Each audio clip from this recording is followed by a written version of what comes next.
I'm super excited to be able to introduce the documentary that you're about to see, the filmmaker, and I have years in advocacy and activism in the LGBTQ world, especially focusing on intersectionality. I am the editor of Blackout Magazine, and I also do a lot of DEI work around intersectionality because it's so important to get this message out.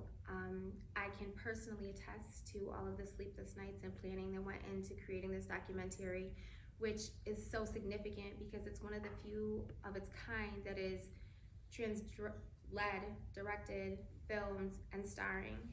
These are real stories of real people, and it's a community whose voices are very rarely heard.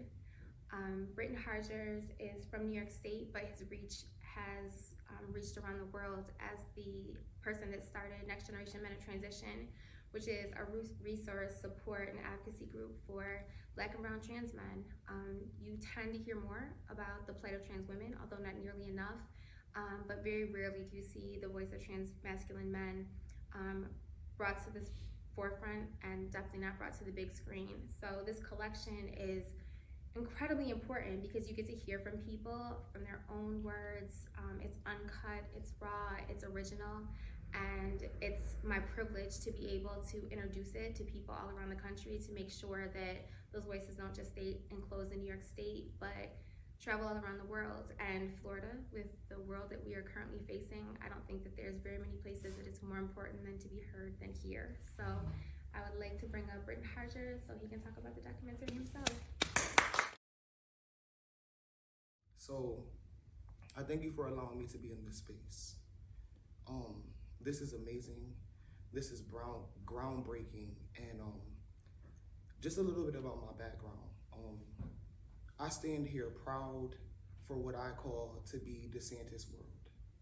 I was the first ever Black trans masculine person to run for city council in Rochester, New York in 2021. Folks don't understand what that looks like. So last year when we started to create our theme for Trans Day of Remembrance, I'm like, are they getting it? Do people understand? So anybody that knows me, I come up with a very small thought that turns into something that is groundbreaking. So I say, this year, I'm gonna have people from all over the world send me small clips that just say, remember me now. And my goal was to just spread them out through the month of November and post them, simply. One or two a day, getting the message out. It didn't happen like that. Those posts turned into me working with Tam, some people in Rochester, and I was like, you know what? I've always wanted to create a documentary. Somebody let me buy a camera. Seriously. Someone let me buy a camera. And within 2 weeks of buying this camera, I said I'm gonna take this a little bit further. I put out a national call and I said, hey, if you wanna be interviewed, let me know. When you watch this documentary, there are over 35 clips of folks from the United States saying, remember me now. On top of that, I was able to record people not only in Rochester, New York, but Buffalo, New York, Syracuse, New York. You'll see features from folks in North Carolina, South Carolina, and even Texas. My goal in this is you can never understand what Trans Day of Remembrance means if you do not understand trans visibility, trans awareness, trans empowerment, and just the day-to-day lived experience. At this point in, I'll call it a career, my voice is not important. I'll ask that while you watch this documentary, you'll pull one question so that at the end of this, I can use my voice, because most of the answers or the things that you have biased questions about, the folks from around the world have already answered them. When you leave this space, do not just remember me. Remember them. Remember all transgender folks that you come in contact with. Remember all gender diverse folks that tell you exactly who they are. And believe in folks folks when they talk about just being gender fluid and gender expansive. Because what folks are missing is when we're talking about moving forward. When we talk about moving forward, all LGBTQ plus folks have to remember that we are the true assets for authenticity. And I'm gonna say that again. We are the true assets for authenticity. So when you take this documentary in and you digest it, you start to ask yourself, what am I going to do? What am I going to demand my community to do? What am I going to demand my government to do when it comes down to protecting authentic assets? Take it away.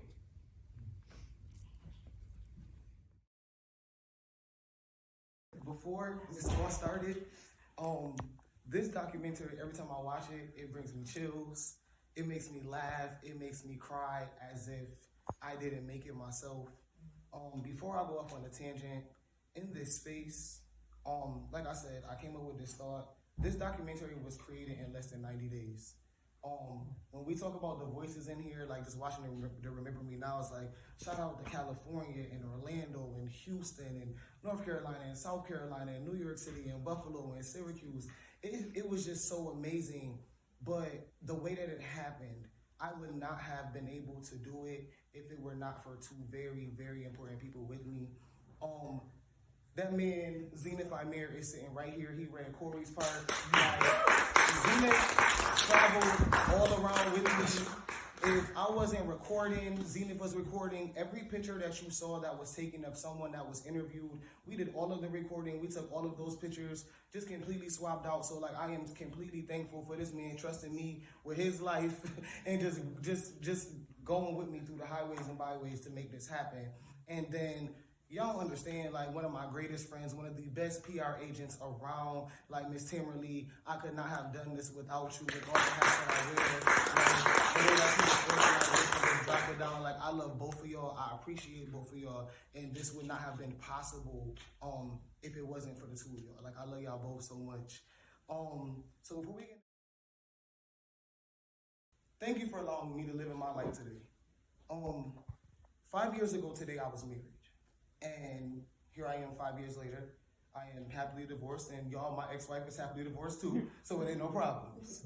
But what's funny is this morning I got up and I took a shower, and as I was standing in the shower, I was speaking to myself in spirit, man, and I said, you know, today, 5 years ago, you made some vows that you weren't ready for.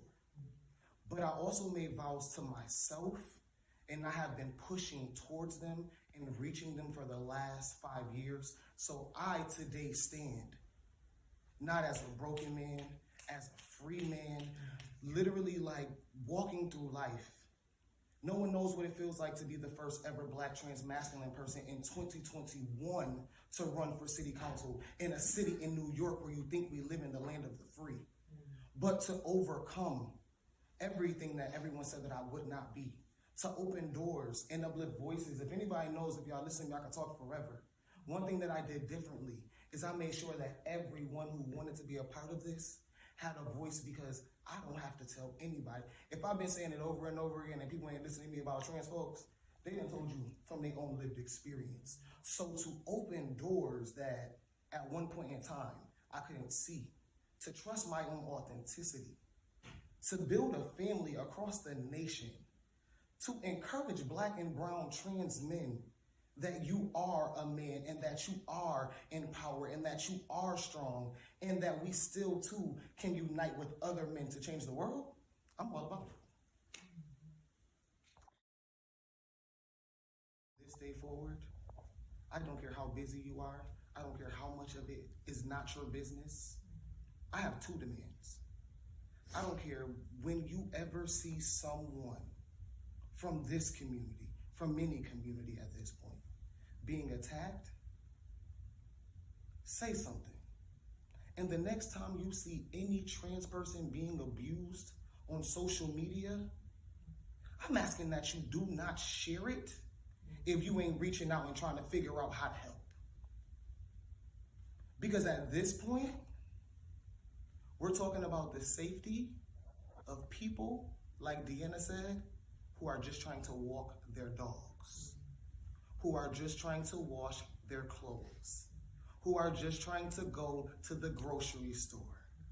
And if you can do that in some type of comfortability without making sure that it's not created for someone else, you're doing it wrong.